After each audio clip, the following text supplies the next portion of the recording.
그 다음에 이제 5번째 이슈 체크는요.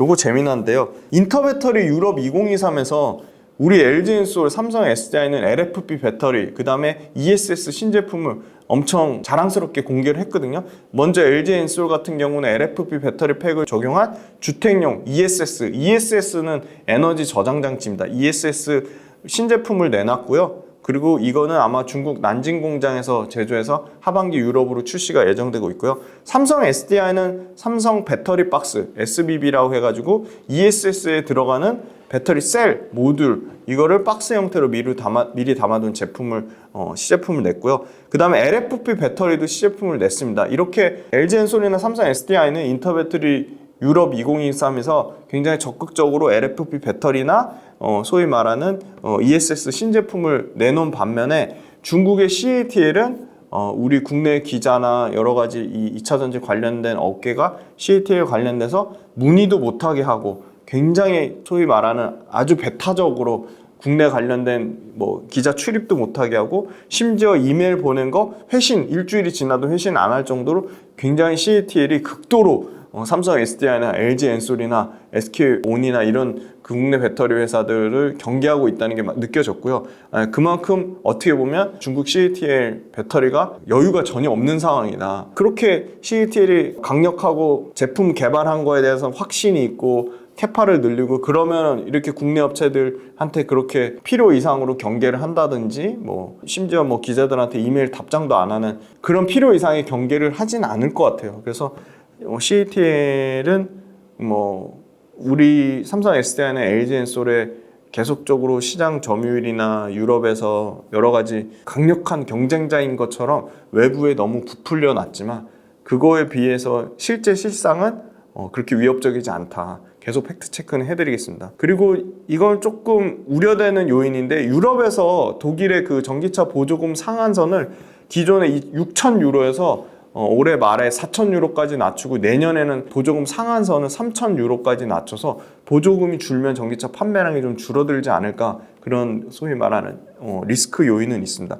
프랑스도 지금 6,000유로에서 올해 5,000유로까지 낮추고 내년에 4,000유로까지 낮춘다고 해서 이 보조금이 줄면 전기차 판매가 줄지 않을까 그거에 대한 조금 우려 요인은 있습니다. 요것도 아까 말씀드린 5월달 판매 데이터 못지않게 좀 가장 중요하다고 보는 데이터인데요. 6번째 데이터입니다. 6번째 데이터는 뭐냐면 2030년 기준으로 글로벌 전체 양극재 수요가 530만 톤을 예상하고 있습니다. 근데 요거는 신영증권 데이터를 가져왔는데 너무 좀 LFP를 너무 과도하게 포장한 것 같긴 해요.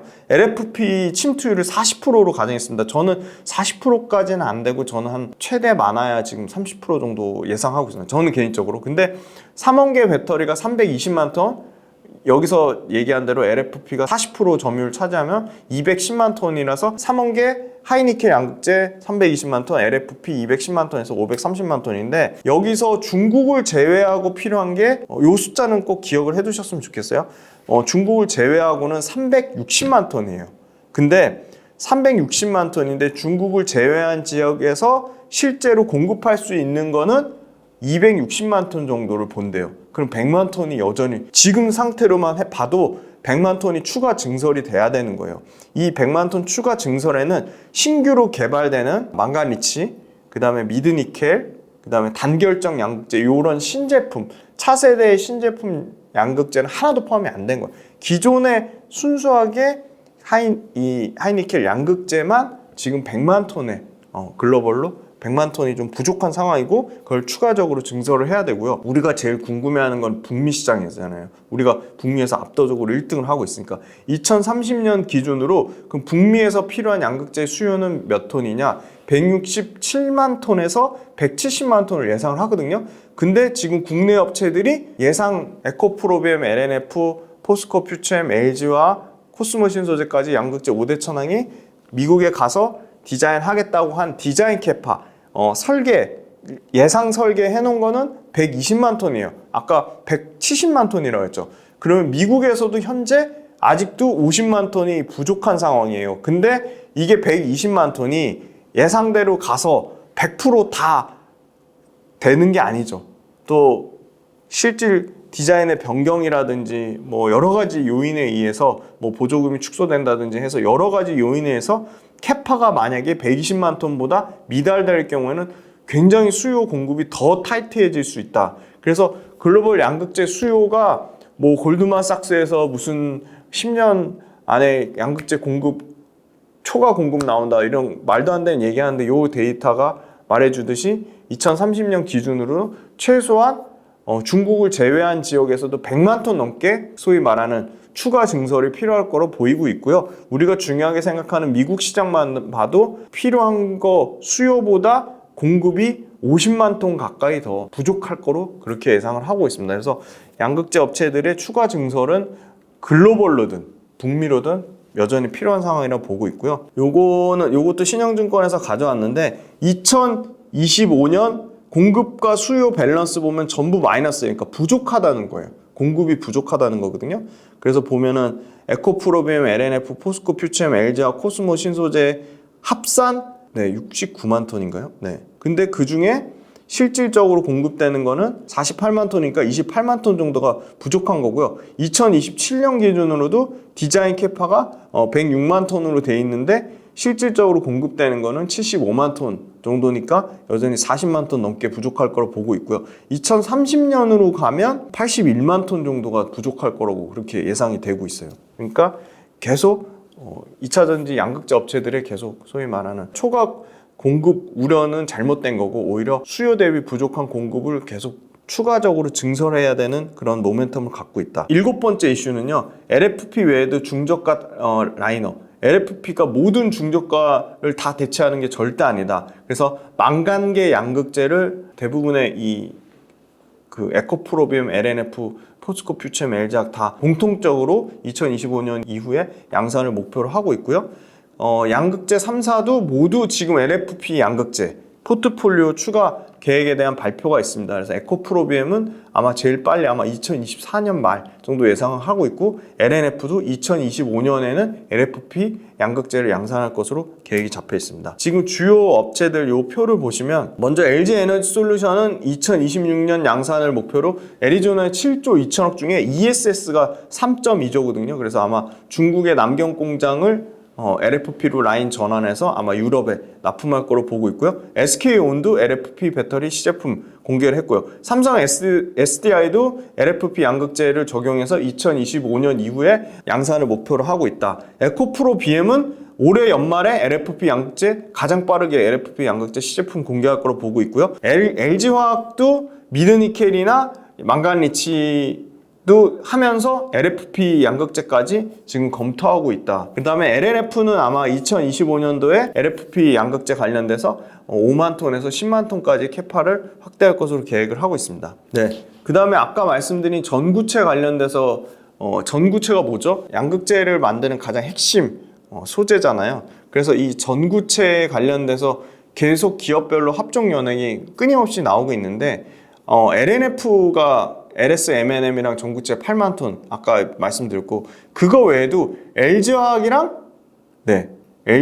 고려아연 합작 한국 전구체 주식회사가 울산에 지금 2만 톤 예상인데 5만 톤까지 확대하겠다고 했고요. 그 다음에 중국의 그 전구체 업체랑 LG화학이 새만금에 1조 2천억 투자해가지고 1차로 5만 톤, 2차로 5만 톤. 네. 중국의 화유코발트죠. 네, 화유코발트랑 전구체 10만 톤까지 새만금에서 더 늘리려고 했고요.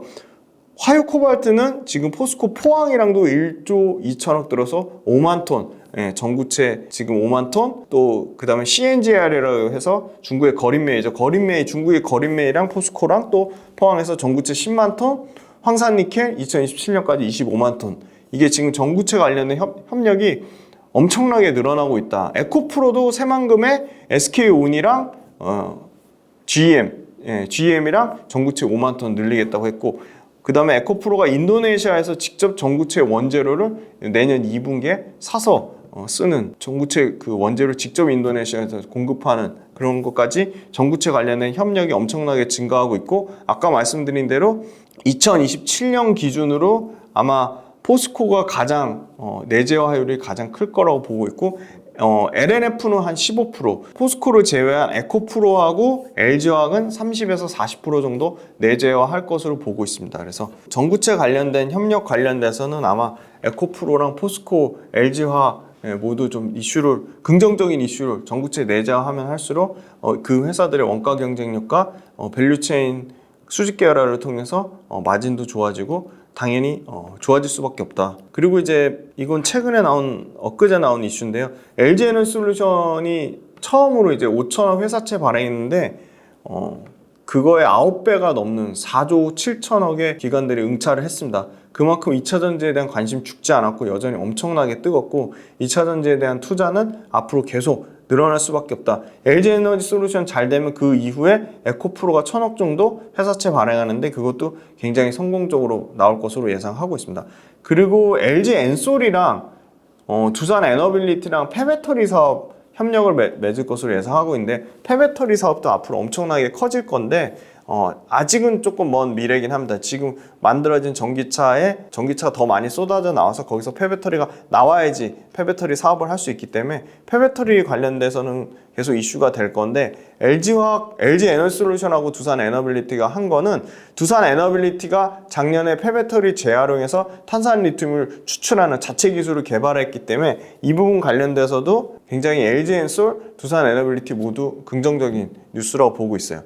그리고 이것도 어제 나온 기사인데요. 현대기아차 그룹 인베스터데이에서 우리 글로벌 전기차 목표 기존 거보다 훨씬 상향 2023년에 33만 대, 2026년에 94만 대. 이거는 저번 목표 대비 15만 대 이상 증가한 수치고요. 2030년까지 200만 대 전기차 팔겠다고 했거든요. 그러면 200만 대가 어디서 팔리냐? 역시나 가장 주력은 미국 시장에서 66만 대, 유럽에서 51만 대, 한국에서 24만 대, 기타 59만 대 이렇게 목표를 두고 있고요. 전기차 침투율로 치면 현대기아차 그룹 측면에서는 23년에 8%에서 26년에 18%까지 2배 넘게 커질 거라고 보고 있고 2030년에는 34%까지 전기차 생산 비중을 늘리겠다고 했습니다. 그래서 현대차가 이렇게 공격적으로 전기차 생산 비중을 늘리면 늘릴수록 현대차와 관련된 밸류체인 배터리 회사들은 당연히 수혜를 받을 거라고 보고 있습니다. 현대차 지금 SK온 배터리가 들어가고 있고요.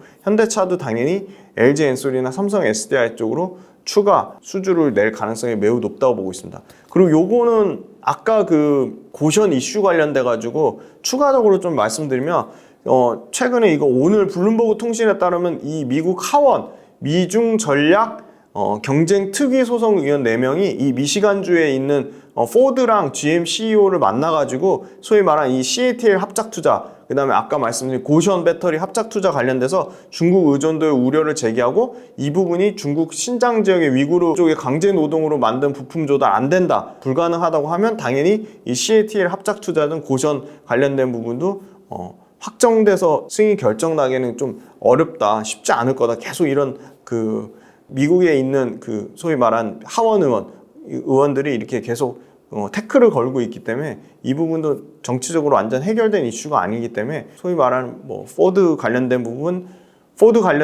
테슬라 관련된 부분, 심지어 GM, 아까 말씀드린 고션까지 미국에서 이 배터리 합작 공장 승인 결정 난 거 아니기 때문에 이거에 대해서 너무 잘못된 이슈로 혼동하지 않으셨으면 좋겠습니다. 그리고 마지막으로 역시 가장 중요한 건 원자재인데요. 원자재가 킬로그램당 305위안 견조한 가격을 유지하고 있습니다. 그리고 수산화 리튬 가격은 런던 금속거래소에 따르면 46,820불, 킬로그램당 46,820불, 또 조금 빠졌어요.